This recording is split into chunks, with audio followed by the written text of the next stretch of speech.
Difitnah sebagai bakso pocong, jadi nggak ada yang mau beli.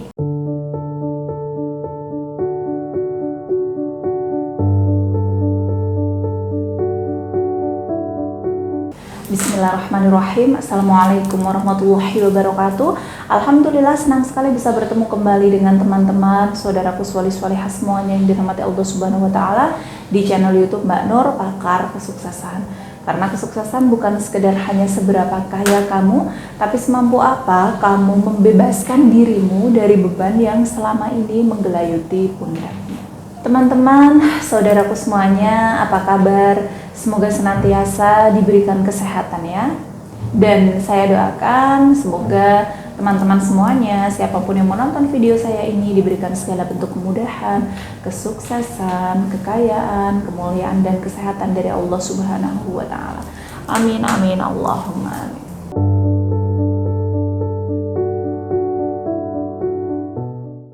Dalam surat Al-Baqarah ada kalamullah yang berbunyi al-fitnatu asyaddu minal qatl, yang artinya fitnah lebih kejam daripada pembunuhan.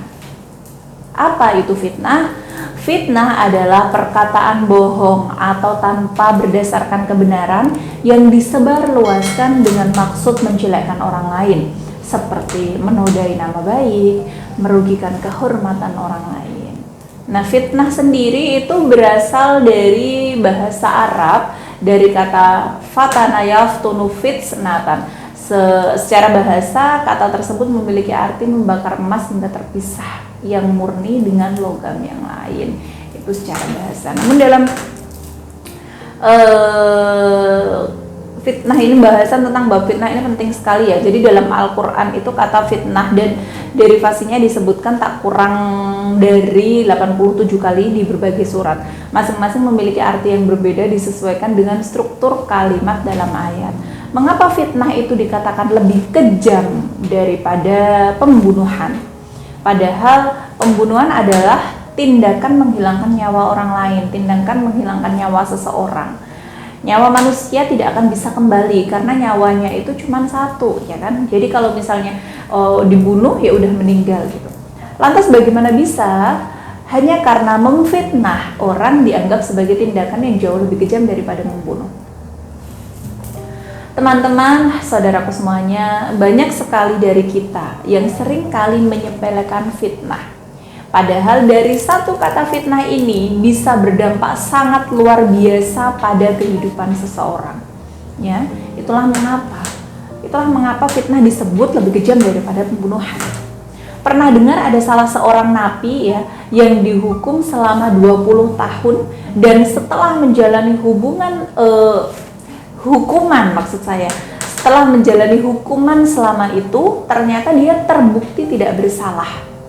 Bisa saya sebut dia korban fitnah, bukan? Bayangkan, dia selama 20 tahun menyia-nyiakan hidupnya di dalam penjara, jauh dari anak istri, jauh dari orang yang dicintainya, hanya karena fitnah, hanya karena tuduhan yang tidak berdasar, begitu. Pernah dengar juga kasus suami istri yang bercerai akibat fitnah seseorang. Seseorang itu mengatakan bahwa suaminya berselingkuh, atau seseorang itu mengatakan bahwa suaminya mengaku masih bujangan kepada orang lain, sehingga istrinya tidak terima, rumah tangganya setiap hari jadi seperti neraka, gonjang-ganjing sana sini. Akhirnya mereka berpisah, akhirnya mereka bercerai. Itu hanya karena satu kata itu tadi, fitnah. Dan ngomong-ngomong soal fitnah nih ya, saya juga memiliki satu klien yang pernah menjadi korban fitnah. Jadi ceritanya klien saya ini memiliki warung mie ayam bakso yang sangat laris, Masya Allah, ramai sekali dan emang enak gitu. Karena waktu beliau datang ke saya, itu saya tuh sempat dibawain mie ayam baksonya dan udah dibungkus. Biasanya kalau mie ayam bakso udah dibungkus kan bawa plastik ya, nggak enak. Nah itu enggak, ini enak banget. Dan beliau tuh juga menerapkan pola dagang ala Rasulullah. Beliau tidak menutup mata terhadap perkembangan zaman juga, perkembangan teknologi juga. Sehingga ketika usaha bakso orang lain sepi, dia masih dapat orderan secara online, masih bisa dapat pemasukan gitu. Bahkan saat pandemi masih jalan beliau.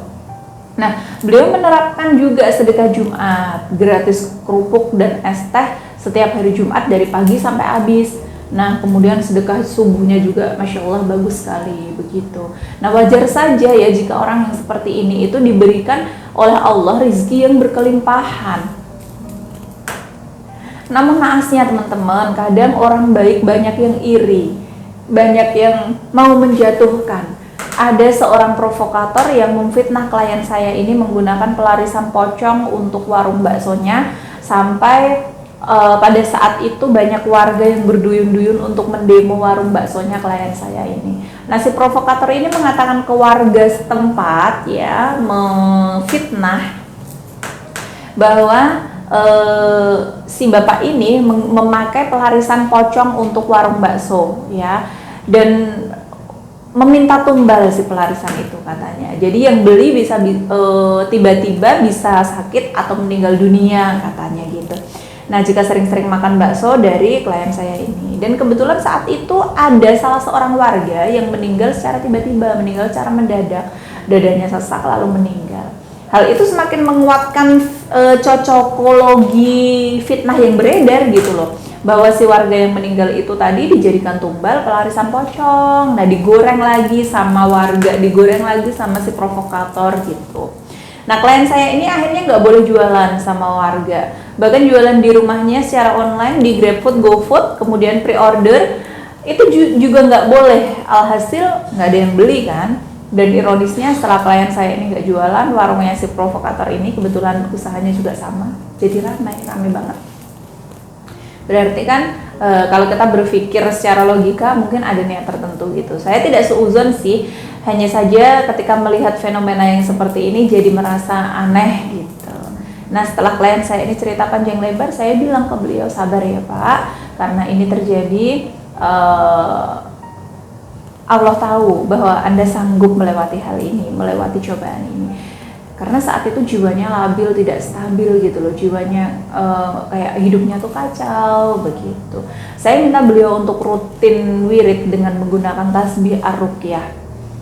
Terus saya bilang, insya Allah nanti ketemu jalannya Pak. Dan Masya Allah setelah ikhtiar ya, rutin menggunakan tasbih ar-ruqyah, istiqomah menggunakan tasbih ar-ruqyah, ibadahnya diperbaiki, hidupnya diperbaiki. Beberapa waktu kemudian beliau buka lagi warung bakso di rumahnya, sedikit demi sedikit mulai ada yang beli lagi, dan warga yang dulunya mendemo mulai banyak nih yang tanya, kapan nih Kang jualan di sini, kapan nih Kang jualan di warung lagi gitu katanya. Masya Allah, tabarakallah, pertolongan Allah memang tidak pernah terlambat.